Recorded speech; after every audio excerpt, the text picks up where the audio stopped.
Guys, നമുക്ക് air ഫ്രയറിൽ chicken cutlet ഉണ്ടാക്കിയാലോ? അതിനായി 100 ഗ്രാം ചിക്കൻ, 2 ഉരുളക്കിഴങ്ങ്, 2 ചെറിയ കഷ്ണം ഇഞ്ചി, 2 പച്ചമുളക്, 6 അല്ലി വെളുത്തുള്ളി, 2 സവോള എന്നിവ എടുക്കുക.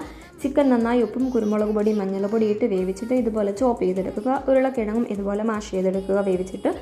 ഇനി നമുക്ക് പാൻ വെച്ച് എണ്ണ ചൂടാകുമ്പോഴേക്കും ചെറുതായി അരിഞ്ഞ് ഇഞ്ചി വെളുത്തുള്ളി പച്ചമുളക് ഇട്ട് നന്നായി ചൂടാക്കുക. അതിനുശേഷം സവോളയും ഇട്ട് നന്നായി വഴറ്റിയെടുക്കുക. ഇനി നമുക്കതിലേക്ക് ചിക്കനും ഉരുളക്കിഴങ്ങും ആഡ് ചെയ്യാം. ഇത് നന്നായി മിക്സ് ചെയ്ത ശേഷം നമുക്ക് പൊടികൾ ചേർക്കാം. 1 ടീസ്പൂൺ കുരുമുളക് പൊടി, 1 teaspoon garam masala, 1 teaspoon chicken masala, ആവശ്യത്തിന് ഉപ്പുമിട്ട് നന്നായി ഇത് മിക്സ് ചെയ്യുക. പൊടിയുടെ പച്ചമണം മാറുമ്പോൾ ഇത് നമുക്ക് തണുക്കാൻ വെക്കാം.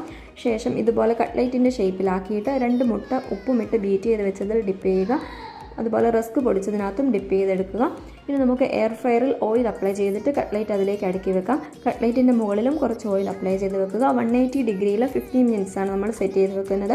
10 മിനിറ്റ്സ് കഴിയുമ്പോൾ കട്ട്ലേറ്റിൻ്റെ ഓപ്പോസിറ്റ് സൈഡിലും ഓയിൽ അപ്ലൈ ചെയ്ത് കൊടുക്കുക. അങ്ങനെ നമ്മുടെ കട്ട്ലേറ്റ് ഇവിടെ റെഡി ആയിട്ടുണ്ട്. വീഡിയോ ഇഷ്ടപ്പെട്ടാൽ like and comment. Channel subscribe ചെയ്യാനും മറക്കരുതേ.